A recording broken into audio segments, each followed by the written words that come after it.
So glad to have you with us on what we're calling the Mike Keith Show. Great name, huh? Surprisingly, I'm Mike Keith. And we're going to talk University of Tennessee athletics for a few times this spring. We're kind of giving this thing a test run. If it flies, we'll certainly do more of it in the fall. So for our first guest, turn camera. Yes, here he is. Tennessee head football coach Josh Heupel, whose team is in the midst of spring football right now. What do I need to know about this football team? First of all, right. honored that I get Honored? to. Is that right? Absolutely. Honored? So excited to have Thank you you. here and help us be the best that we can. Thank you. So what do I need to know about this football team? Man, spring is such a great time. You get a chance, new players in your roster. So much that they have to learn, but collectively as a group, fundamentals, technique, implementation of some new schemes, trying new things out, offense, defense, special teams. It's a great avenue of building your off season from strength and conditioning, a little bit of football into a lot of football. And this is a really mature group that competes extremely hard. We got a long ways to go before we get to kickoff, but it's a lot of fun being out there on the field with these guys every day. When I last watched spring practice here, spring practice was what I knew as sort of battle ball. You're in pads like every single day. It's a tough man contest. There's nothing to look forward to. We want to see who's going to hit somebody, all this. Yeah. It's kind of changed now. So from your perspective, and I'm sure you went through some of that spring practice yourself back when you were a player. Yeah, I'm glad quarterbacks weren't live. Yeah. In my era. But you remember, I mean, it was we're doing one-on-ones and we're bullet in the ring and we're half line and we're getting after it. And now it's different. But from a coaching standpoint, what do you look for in terms of trying to get accomplished differently than, say, they did 25 years ago when they wanted to see who physically had developed and had come on to play a role? Yeah, well, the game hasn't changed once you get to game day. You still got to be physically tough. You got to be mentally tough too, right? And so you got to train these guys physically to develop that side of it as well. But like you got to be physical, and the game hasn't changed in that way. And so learning how to play the game with the fundamentals and technique that you need to. In this league, you're going against talent every single week, and your fundamentals and technique are going to matter. But then learning how to play from the snap to the whistle, you got to play harder for longer. And if you do that, you're giving yourselves a chance. If you don't, you have no chance. And then, within the scope of it, a lot of young players, some guys that are veterans. You want to continue to grow your vets, but your young guys got a long ways to go in the journey of becoming the player that they need to before you get to game day in the fall. And we're just beginning that process with these guys, but learning who can understand signals, alignments, communication, offense and defense side of the football. Those things don't change, and helping these guys grow into what we're going to need them to be by the time we get to fall. Does your spring practice plan come directly from how you ended the 2024 season in some part? Well, I think there's a consistency to what you do in practice, and then you're always tweaking it in areas of emphasis from your self-scout, from offense and defense and special teams as well.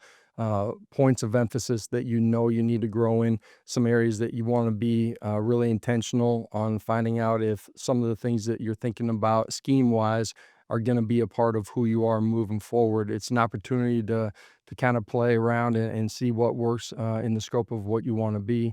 And then you're finding out even more information on your personnel, right? As we embark on our offseason and we're doing our self-scout as coaches, you're also, hey, this is the projection of the guys that we have on our roster, and these are the skill sets that we think they have.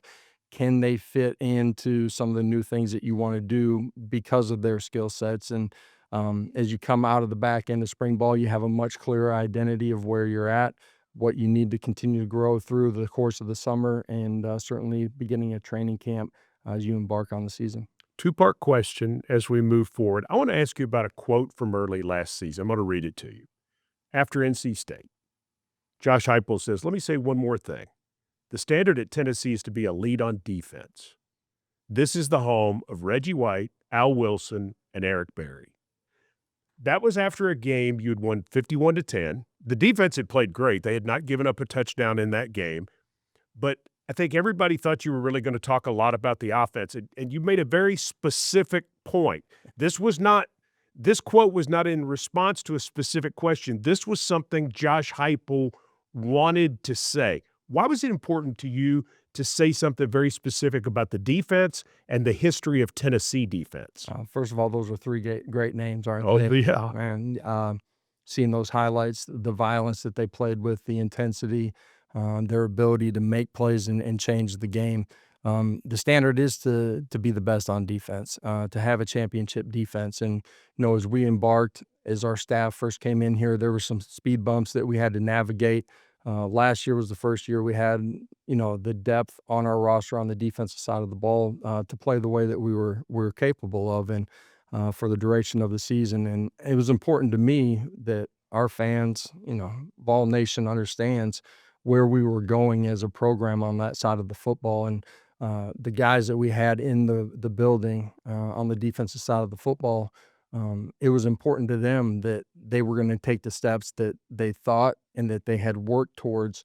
And that was just the beginning piece of who we were going to be defensively last year. And there's a clear understanding that greatness on the defensive side of the ball is expected and demanded inside of this program. And I'm really excited about who we have on that side of the football as we, start growing as a football team here this spring. Fascinating to a lot of people to hear you say that because they think Josh Heupel, Heisman Trophy runner-up, quarterback, offense, all this. Yeah. And now you're talking about Tennessee defense. I mean, my heart, it did my heart some good. I spent some time over spring break reading some things, some writings of General Neyland, and it was funny because 1950, they're getting ready to play Kentucky, coached by Bear Bryant. Babe Parilli's the quarterback, and Kentucky's this top-ranked team. And he wrote 4 key points for his offense, and he had 20 key points for his defense.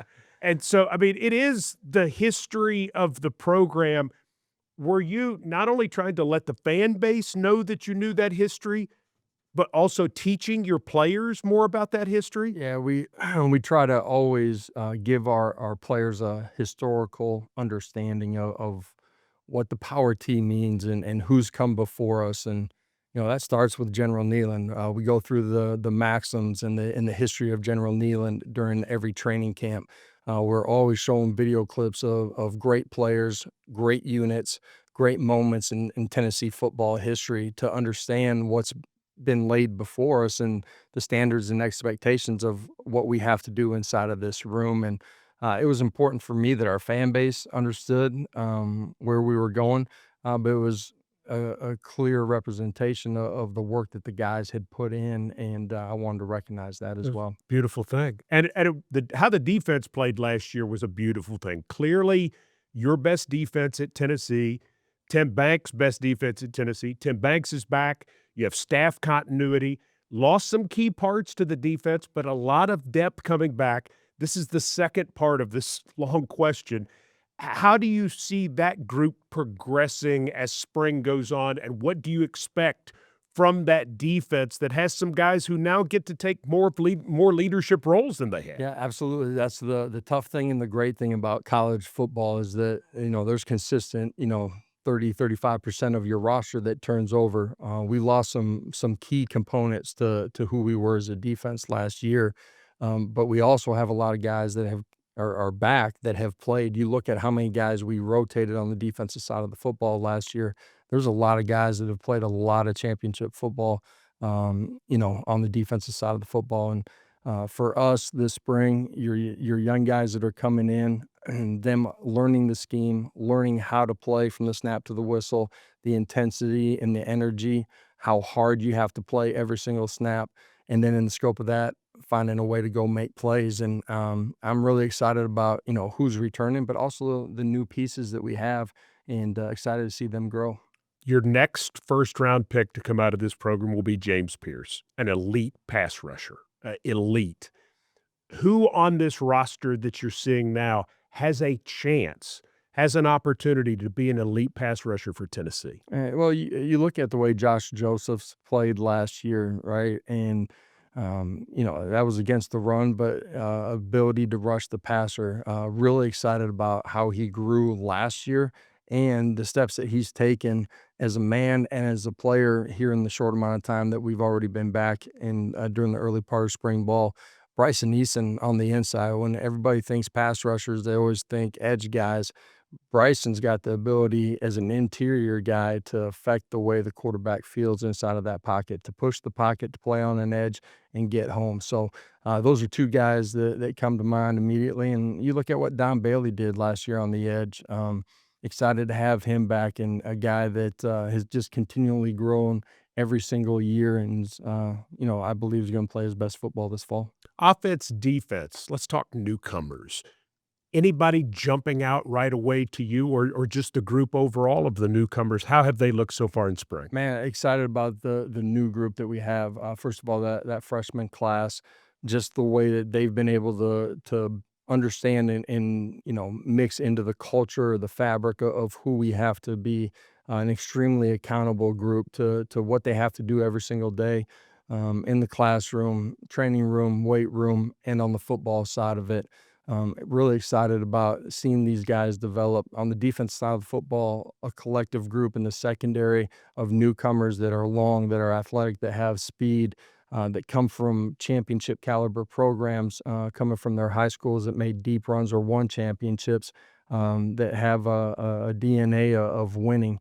Offensively, our young wide receivers out on the perimeter got great length, athleticism. Really, for young guys, have grown and learned what we're doing offensively at a really high level. Have already seen them go up and attack and high point and make competitive plays. So just collectively as a group, really excited. Quarterbacks who go from year 1 to year 2 as a starter historically make a big jump, and you think about I think about Peyton Manning in Yeah. 1995, the jump he made. I think about Heath Shuler in 1993, the jump that he made as a second-year starter. Of course, Hendon Hooker Yeah. certainly made it that way for you a couple years back. From the standpoint of a quarterback, what must they get accomplished in spring ball and in the offseason, uh, like Nico Iamaleava needs to do to be ready to take that sort of jump in the fall? What needs to be happening in these practices and these months for Nico? Yeah, the jump doesn't just happen because it's year 2 and it just magically happens. It happens because of the work that you put in. The difference between being a year 1 starter and a year 2 starter to me is you've had all those game experiences. You understand what it feels like. You understand how difficult it is to be the guy with the ball in his hands, be a decision maker, be accurate. And so, through that experience, not that he wasn't urgent in year 1, they always are, but there's a different level of understanding that goes into the intentionality of every minute of every day and what they got to drain out of, right where their feet are. And, the fundamentals and technique that plays such a pivotal part of being accurate with the football and being on time with the football. The ability to understand how you have to navigate in the pocket, right? Where 5 guys are protecting up front.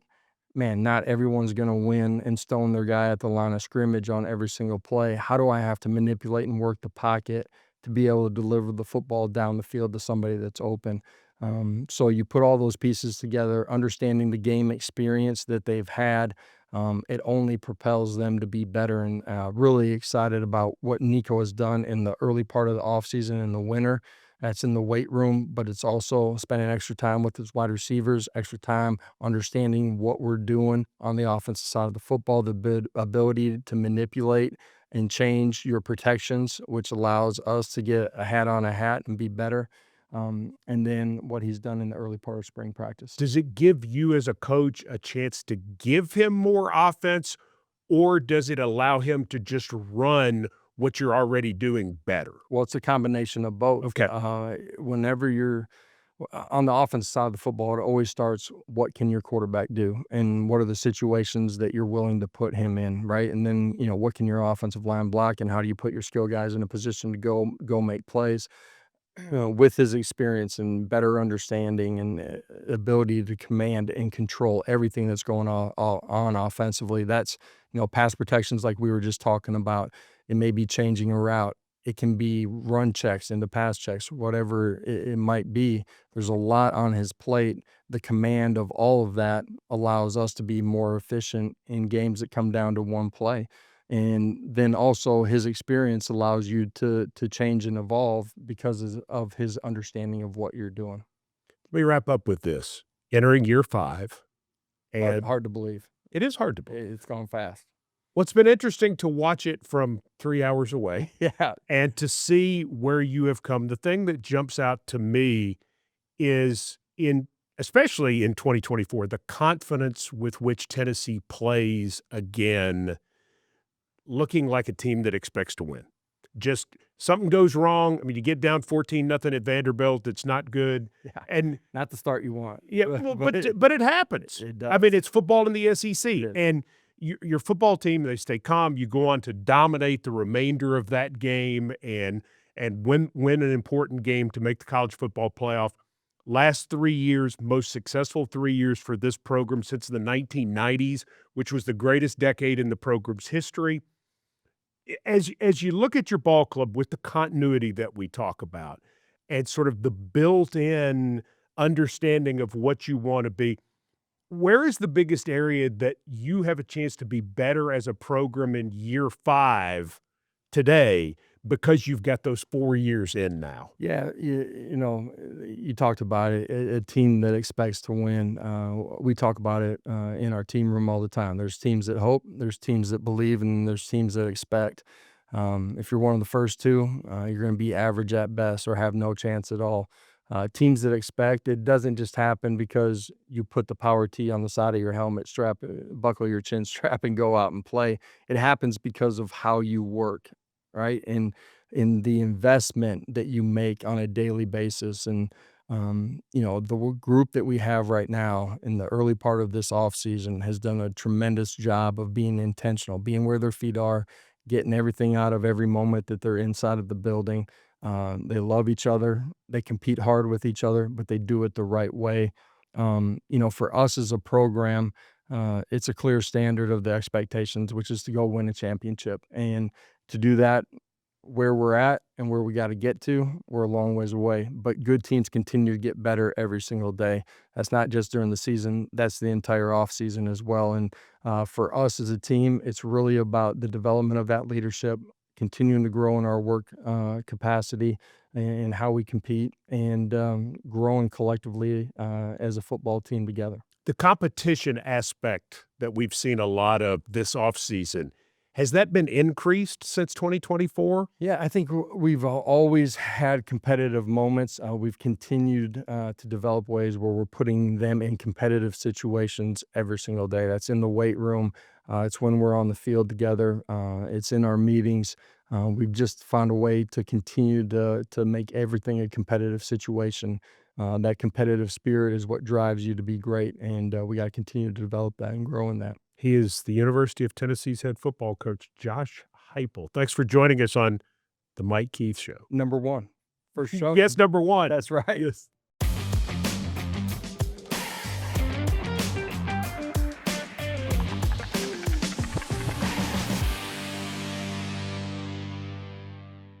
You know this guy. This is Zakai Ziegler, Tennessee's all-time leader in assists. Oh, and steals. And steals. We knew that, though. Mm-hmm. Assist is new. Yeah. And assist is the one that many people never thought would be broken. Yeah. Kind of one of those University of Tennessee records you're saying, maybe it never happens, Yeah. especially after Johnny Darden did it in what was a great career back in the 1970s. A lot of us remember the Dirt Dauber from Springfield, Tennessee, and he was there. Yeah. What was that experience like, meeting Johnny Darden after you broke the record against Wofford? It was amazing. It was amazing. I'm first off very thankful, and blessed and honored to, be able to break the record, especially being able to break it in a row in the NCAA tournament. And it was kind of crazy because in the summertime, I had met his daughter, and I was at a football game, and we was walking. I was walking around before the game around around campus, and I had ran into his daughter. She's like, "Yeah, my dad holds the record, but he's gonna be there when you break it. Like, I promise you, like he's gonna be there when you break it." He's like, she said, "You gonna get it?" I said, I hope, like, I hope so." And the fact that that promise was held, it was really amazing. It just shows the type of human beings they are, and I was really blessed and, like, thankful, and I was just glad that he was there. Well, the saying is Vols help Vols. Mhm. Vols certainly stay involved with Vols. Yeah. You are VFLs, no Yeah. doubt. But the fact that he made that kind of effort, Yeah. that's got to feel extra special, right? Yeah, it definitely, and he was there right after the game, right in the hallway, pretty much waiting for me. He told me he was very like glad that I was able to break the record. He was glad that it was me, and he just wants me to keep going. And he thought I was a pretty good player, and he told me go to the Final Four. Go to the Final Four. Well, you're in the Sweet Mhm. 16 again. Yep.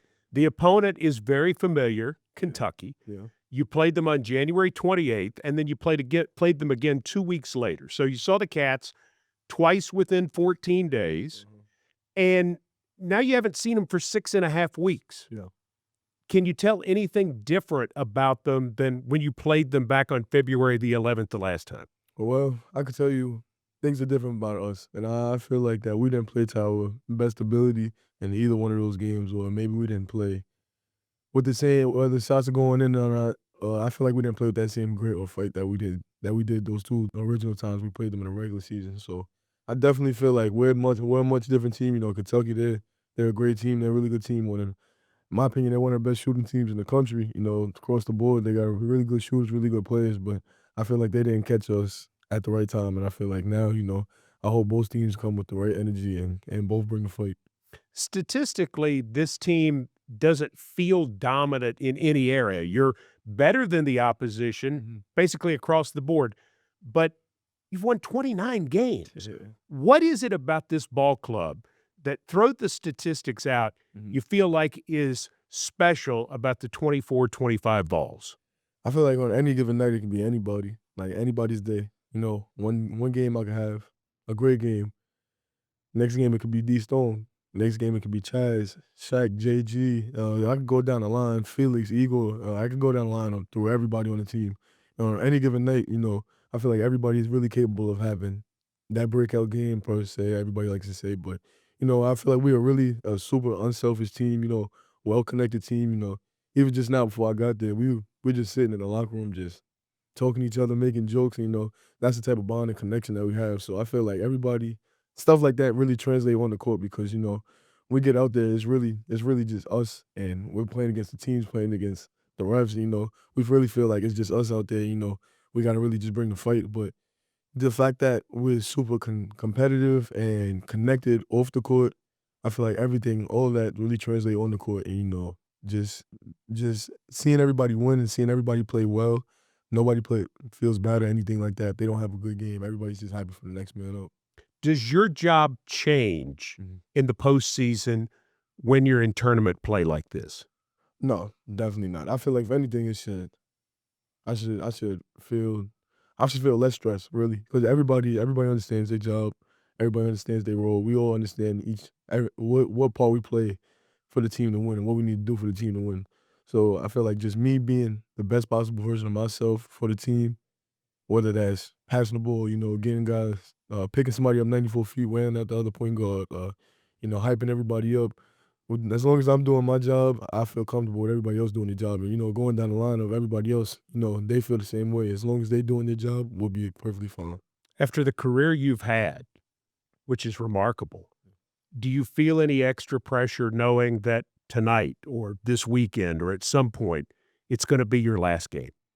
No, nah, not at all. Because, I know what it feels like to go out there and think I'm going to have a game and then the game get cut off and I have a season-ending injury. Sure. So, going into every single game, I feel like, I gotta go out there and just give it my all, whether it's 1 minute, 2 minutes, or 10 seconds.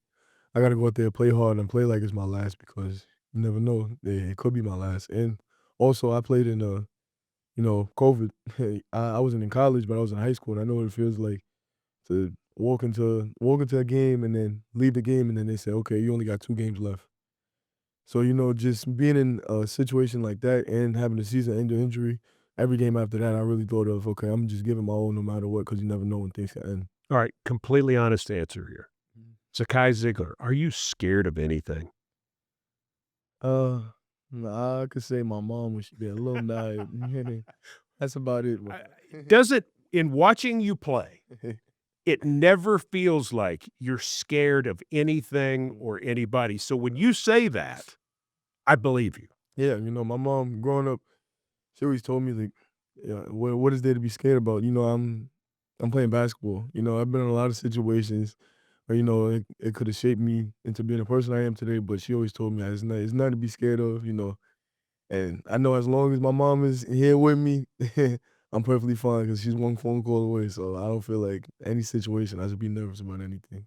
When you take the ball down the court to set up the offense, how much of it is just reacting to what you're seeing, and then how much of it is the game plan that has gone into, I need to look for this because Chaz may be open or Mm. Felix may be open or whatever?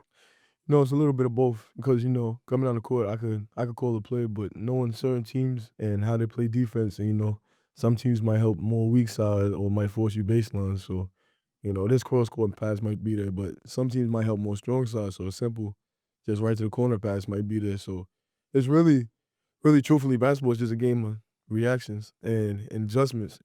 We have a play, we have our game plan and our foundation, but through all of that, teams could switch it up. They might want to guard somebody else differently going into the game, or they might start off guarding somebody away and then come out of halftime guarding them differently. So it's really we're looking for something, but everybody on the court, we all know and we've been with each other and that we're so connected that we understand if one thing is taken away, we know what they should do. And if they don't do it, or if I don't do it, if a pass should be made and I miss the pass or something like that, it can mess things up a little bit, but we know what we're looking for in every situation almost. Mick Cronin, after the game against UCLA, said in his press conference, bragging on you, he said he's like another coach on the court. And it got me thinking, does Zakai Ziegler think about coaching at some point? Obviously, way on down the line. Yeah. Do you consider that at some point? Uh, I don't know. I've been asked that. My cousins had asked me that a couple of days ago, and I don't know. At the age I'm at right now, I'd say I don't know because, truthfully, because of temper.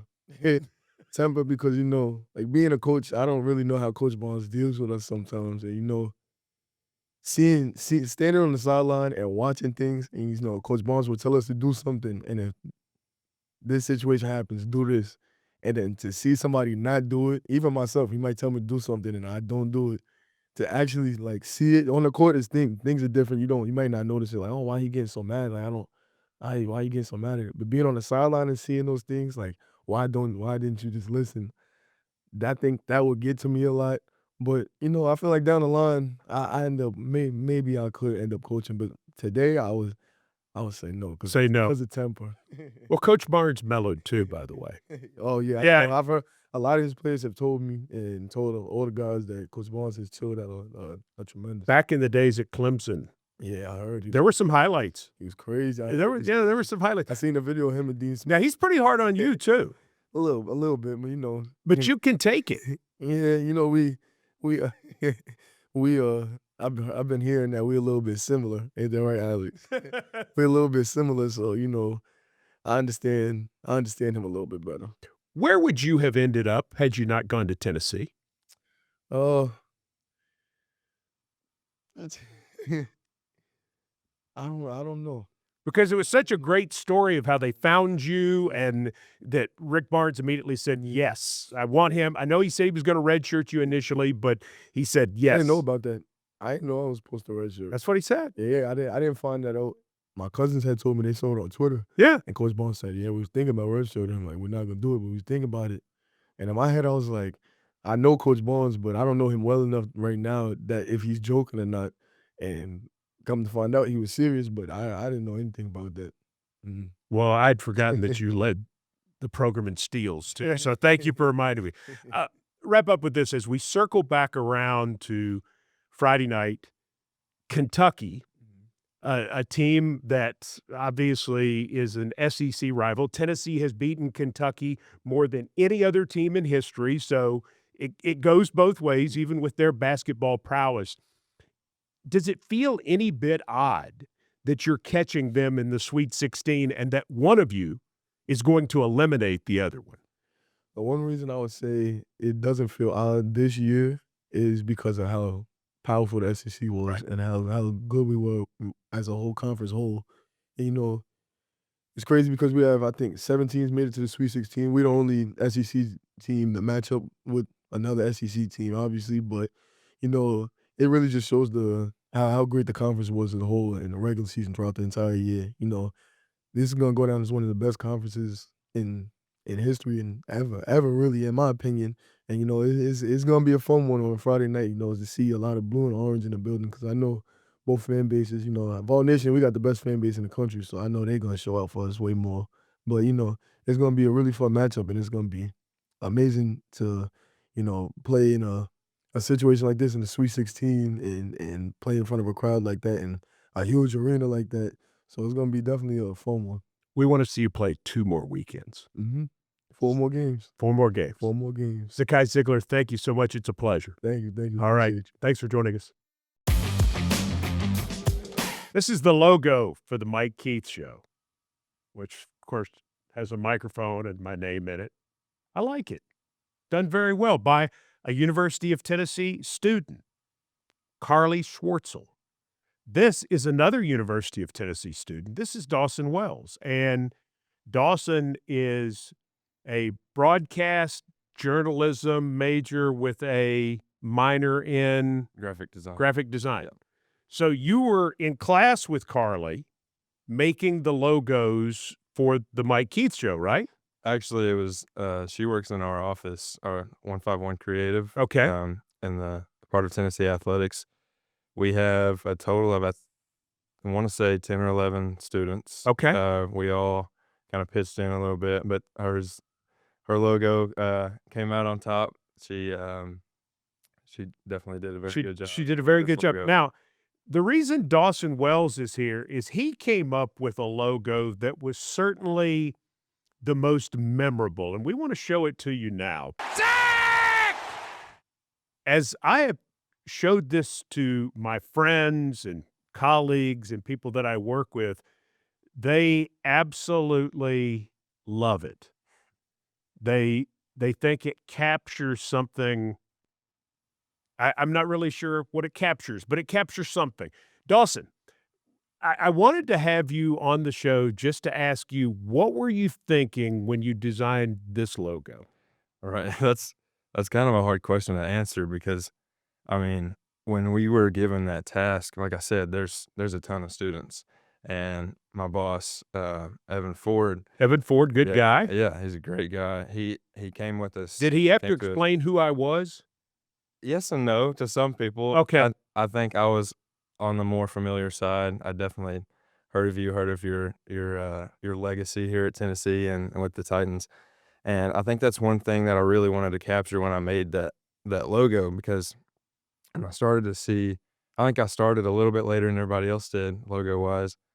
When I started to see what everybody else was making, it seemed they were very good logos. Like this is a But great logo. They were like just a straight Right. logo, and you decided to go with a caricature. I really wanted to capture who Mike Keith was. was. Yeah. No, I mean, let's Both- hope is. Both. Yeah, but thank is, you. Is, yes. But Was. I'm not dead. Dawson. at the Titans, Thank you. I mean, and here before, but I think I really wanted to capture that energy that you bring to sports and to radio.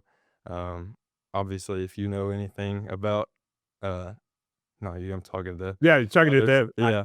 If you know anything about Mike Keith, it's the energy that he brings. It's his iconic calls during the games. The logo, you can tell, is the iconic sag. That made sense when you told me that, because when I first saw it, Yeah. I thought you felt like I was angry.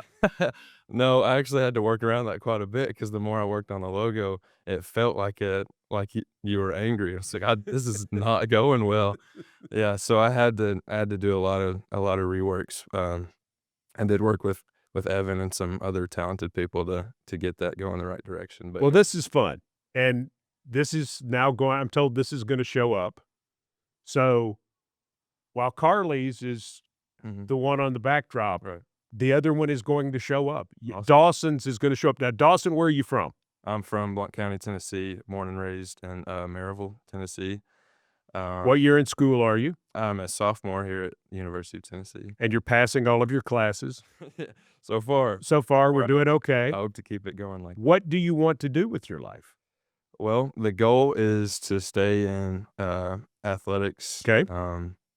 Stay in graphic design. More importantly, just sports media in general. But graphic design definitely. I think the goal would be to work in pro sports, maybe stay in athletics. Working here at Tennessee has been a dream come true. I mean, you of all people know. I mean, this place is just something like you've never experienced before. You went pro for almost Sure. 30 years, That's right. and there's just something about coming back. Well, it's why you come to Tennessee. Right. It's just You come to Tennessee because it's big time and it can take Exactly. you big time places. it's just a place like no other, and And now you're on the Mike Keith show. that's a great opportunity. Isn't it fabulous? Will you tell all your friends? And Yeah, it's a great story. so, for sure. so you go from Josh Heupel to Zakai Ziegler to Dawson Wells. That's Shout out awesome. William Blunt, right? Shout out William Blunt, Shout out Link Hudson. Link Hudson, Jordan Conley, all those great guys. Well, this is cool. Thanks for doing this. Of course, thank you. And we are going to use it. I'm told we're going to use it for sure. So it will show up different places because people said this is really who you are. So thank you for capturing the essence of really who I am, an angry man. Thank you for having me on.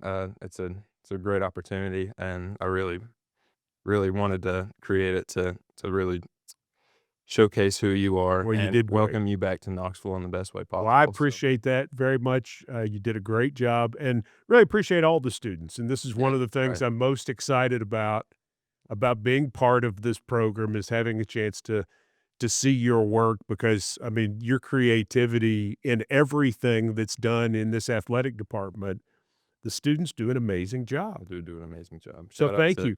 Shout out to all of the Okay, keep amazing shouting out. students. Go ahead. Yeah. Just shout out. Fire away. It's your show now. Welcome to the got it. Dawson Wells Show. He's going to shout out. Go ahead. I'm just saying shout out to all the great students. Look in the 151 camera right there. Yeah, go ahead. Shout out to all the great students in 151 Creative and all of the Tennessee Athletic Department, VFL Films, Strategic Communications, all those people who do a great job. I'm a small fraction of all of those students who gets a great opportunity following a great project, but there's been great people and who have followed. What, did you win the Academy Award? I mean, come on. I'm sorry. I don't want it to be about me. I want it to be Yeah. about all the great people that I work around with every single day. You're a So, good dude. You're a good dude. Thank you for doing this. That's Dawson Wells. He's going to be somebody big time. He is. I'm just telling you. And he's one of our fine University of Tennessee students. He's why all the young people want to be here because you want to be big time. So you come to University of Tennessee. You signed first on the Mike Keith Show with this, the head, the angry man hair. Thanks. Thank you. Good to visit with Dawson Wells, sophomore from Blount County, who has come up with what I guess is, I mean, officially it's the secondary logo for the Mike Keith Show. Still not comfortable with Mike Keith Show. Never done the Mike Keith Show before. It's always been named something else, so I'm getting used to it. But it's a great studio, and this logo is outstanding as well. Also, thanks to Josh Heupel and Zakai Ziegler for being part of our first show. We're going to do another one next Thursday. Do we have guests lined up? There's some groomers. Rumors? Groomers? Oh, groomers. Oh, you mean like about the John Gruden stuff from years ago? Oh, so, okay. So John Gruden may be a guest next week on the Mike Keith Show. Or maybe not. We'll see. But, hey, we're trying some stuff. We're glad you have found the Tennessee Athletics channel on YouTube. Please subscribe. See if I can say that. Because I think you'll really enjoy it. You'll really enjoy what you get following the University of Tennessee Athletics. Tennessee Athletics YouTube channel. Take part. Thanks to everybody for joining us, and we'll see you again next week and all weekend long. Remember, go Vols.